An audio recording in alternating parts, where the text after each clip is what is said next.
तो next question है, देखिए यहाँ पे 2x plus 3y is equal to 11 और 2x minus 4y is equal to minus 24 को हल कीजिए और इससे m का मान ज्ञात कीजिए जिसके लिए y बराबर mx प्लस 3 हो।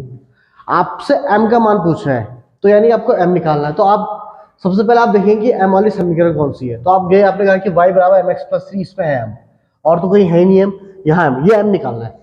तो कहेंगे, आप देखेंगे ये इक्वेशन है, एक समीकरण है और इस समीकरण में 3 अज्ञात राशियां हैं x, m और y।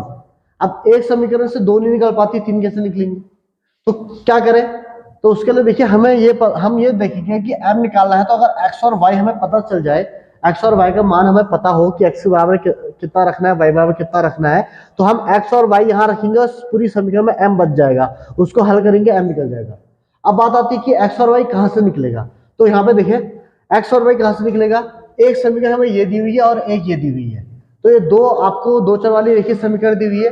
अब हम इन्हें हल करेंगे और हल करने के बाद यहाँ से जो x और y निकलेगा उस x y को यहाँ पुट कर देंगे, वहां से हमारा m प्राप्त हो जाएगा। तो बड़ा सिंपल सा सवाल है, तो हम वही करेंगे। हम यहाँ पहले समीकरण सॉल्व करते हैं। तो हमारा क्या है यहाँ पे, पहला 2x plus 3y is equal to 11 पहली समीकरण, और 2x minus 4y is equal to minus 24। ठीक है, तो देखिए इस क्वेश्चन को आप हमने विलोपन विधि, प्रतिस्थापन विलोपन विधि पढ़ी हुई है। तो हम देखिए इस सवाल को हम पढ़ेंगे विलोपन विधि से। मैं आपको बता रहा हूं इसे विलोपन विधि से हम कैसे करेंगे। ठीक है, तो विलोपन विधि से हमें करने के लिए से क्या करना पड़ेगा, हमें पता है, मैंने आपको बताया था कि यहाँ पहले हम देखते हैं कि समान पद कौन सा है। तो समान पद यहाँ पे देखिए हमें 2 दिख रहा है, ये x वाला समान है ना, यहाँ भी 2x है, यहाँ भी 2x है, तो हमें समान मिल चुका है। तो अब हम इसमें क्या करेंगे, समीकरण 1 से समीकरण 2 को सब्ट्रैक्ट कर देंगे और चिन्ह भी समान है। जब चिन्ह समान है तो घटानी पड़ेगी तभी तो कट पाएगा। तो हम क्या कहेंगे, समीकरण 1 से समीकरण 2 को घटाने पर, ठीक। तो आप घटाइए, देखो क्या होगा, 2x प्लस 3y तो ऐसे रहेगा बराबर 11 और 2x माइनस 4y बराबर माइनस 24। और हमने आपको बताया था कि जब भी आप घटाते हैं तो उस केस में क्या होता है, जो नीचे वाली इक्वेशन होती है उसके चिन्ह चेंज हो जाते हैं। तो प्लस का है तो माइनस का, और ये माइनस का है तो प्लस का, और प्लस माइनस का है तो प्लस का। अब देखिए प्लस का 2 और माइनस का 2 ये कैंसिल आउट हो गया, प्लस का 3 और प्लस का 4, तो कितना हो गया आपके पास 7y हो गया इज इक्वल टू प्लस का 24 और प्लस का 11 हो गया, तो ये 5 होगा 35। तो y की वैल्यू, तो y इज इक्वल टू हो जाएगा आपका 35/7, ये कैंसिल आउट हो गया 5 बार, तो y की वैल्यू हमें मिल गई यहाँ पे 5। ठीक है, अब हम क्या करेंगे, इस y का मान समीकरण किसी भी एक समीकरण में, चाहे पहली में रखो दूसरी में रखो, क्योंकि हम हल कर चुके हैं, y निकाल चुके हैं, तो y का मान एक संख्या आ चुका है, पहली में रखो या दूसरी कहीं पे भी रखो x निकल जाएगा। तो हम है, तो y का मान समीकरण 1 में रखेंगे, समीकरण 1 क्या है, 2x plus 3y is equal to 11। ठीक है, 2x प्लस 3y कितना आपका 5 is equal to 11, 15 is equal to 11, 11 minus 15 हो गया, तो माइनस 4 आ गया, तो 2x is equal to minus 4, x is equal to क्या होगा माइनस 4/2 यानी कि 2, यानी कि x की जो वैल्यू है वो आ चुकी है आपका माइनस का 2। ठीक, तो आपको देखो y आपको मिल चुका है, x आपको मिल चुका है, x और y आपने इस दोनों समीकरणों को आपने हल करा, हल करने के बाद x और y आपने निकाल दिया, पर हमारा काम था m निकालना। तो अब हम क्या करेंगे, समीकरण y बराबर mx प्लस 3 में रखते हैं। ठीक है, तो y बराबर mx प्लस 3 में y का मान कितना है 5 is equal to m multiply minus 2 plus 3। ठीक है, 5 minus 3 is equal to minus 2m, तो 2 आ गया आपका माइनस 2m। ठीक, फिर यहाँ पे देखो, यहाँ पे क्या होगा 2/-2 इज इक्वल टू m, तो ये कट गया आपका -1, तो यानी m का जो वैल्यू आ रही है वो कितनी आ रही है आपकी -1। तो यही आपका आंसर हो जाएगा।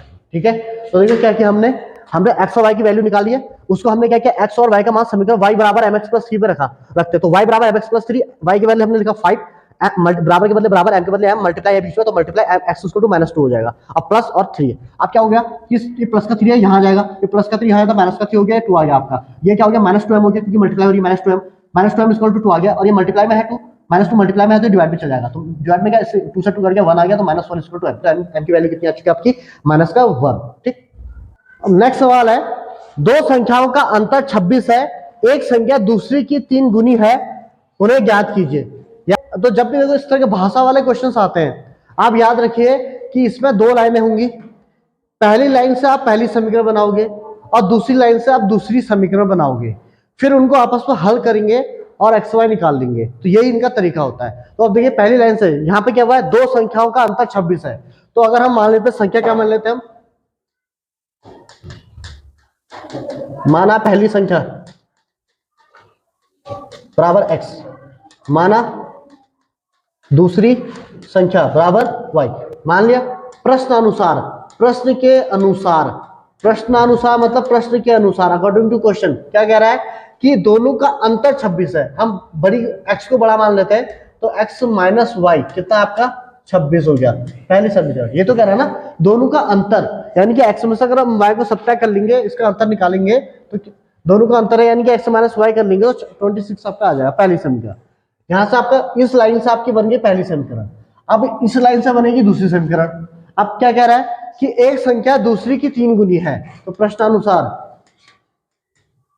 प्रश्न के अनुसार एक संख्या दूसरी की 3 गुनी है, तो एक संख्या यानी कि x जो है वो है मतलब बराबर, दूसरी बोले तो यानी कि y की 3 गुनी, तो यानी कि देखो y का जब आप 3 गुना करोगे तब x आएगा।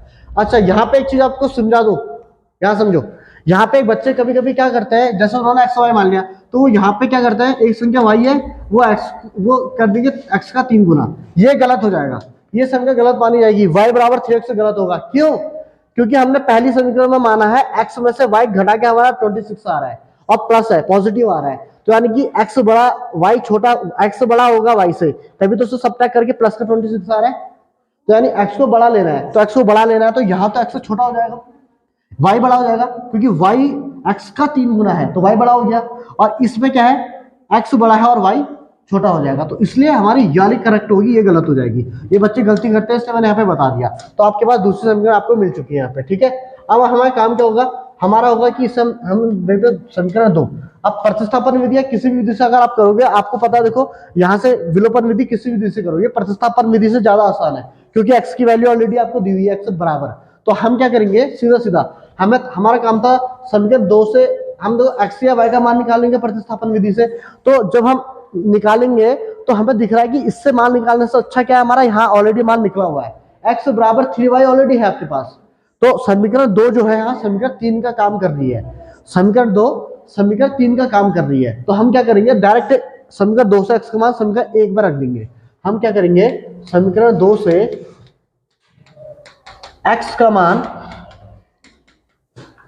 समीकरण 1 में रखते हैं, क्योंकि जो समीकरण 2 है ये हमारा डायरेक्ट समीकरण 3 का काम कर रही है, हमें समीकरण 3 निकालने की जरूरत नहीं है, क्योंकि ऑलरेडी x बराबर 3y वही है, तो आप इसे यहां रख देंगे, तो x minus Y equal to 26, x के बदले आपने क्या लिखा, x के बदले आपने लिखा है 3y माइनस वाई बराबर 26, तो ये हो गया आपका 3y में से y गया 2y बराबर 26, तो y बराबर 26/2, तो कितना आ गया आपका 13, तो y की वैल्यू कितनी आ गई आपकी 13, तो आपको y मिल चुका है यहाँ पे 13।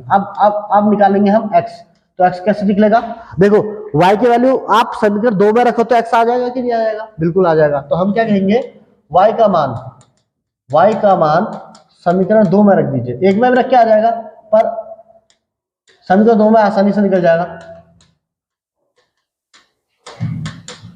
तो x बराबर 3y, यानी कि x बराबर 3 मल्टीप्लाई 13, यानी कि 39, तो x की वैल्यू कितनी आ गई 39, यानी कि वो संख्याएं जो हमसे पूछ रहा था, दो संख्याओं का अंतर, देखो इनका अंतर करो आप, 39 और 13 का अंतर करो, 26 आ रहा है, बिल्कुल आ रहा है, ठीक हो गया। और फिर कह रहा है कि एक संख्या दूसरी की 3 गुनी है, तो देखो 13 है, एक संख्या 39 जो है वो 13 का 3 गुना है कि नहीं है, 13 का 3 गुना, 13 2 26 39, ठीक है, 13 3 जा 39, तो 3 गुना है, तो यानी कि हमारी ये दूसरी कंडीशन भी सही है। तो ये वो संख्या है 39 और y। तो ऐसा आप इस क्वेश्चन को करेंगे। ठीक।